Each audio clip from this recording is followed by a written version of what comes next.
sonho eu já vivi um lindo conto infantil.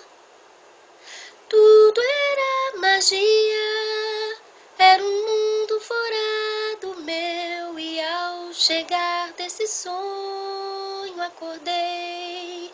Foi quando correndo eu vi um cavalo de fogo ali, que tocou meu coração, quando me disse então que um dia a rainha eu seria, se como a maldade pudesse acabar, o mundo dos sonhos pudesse chegar.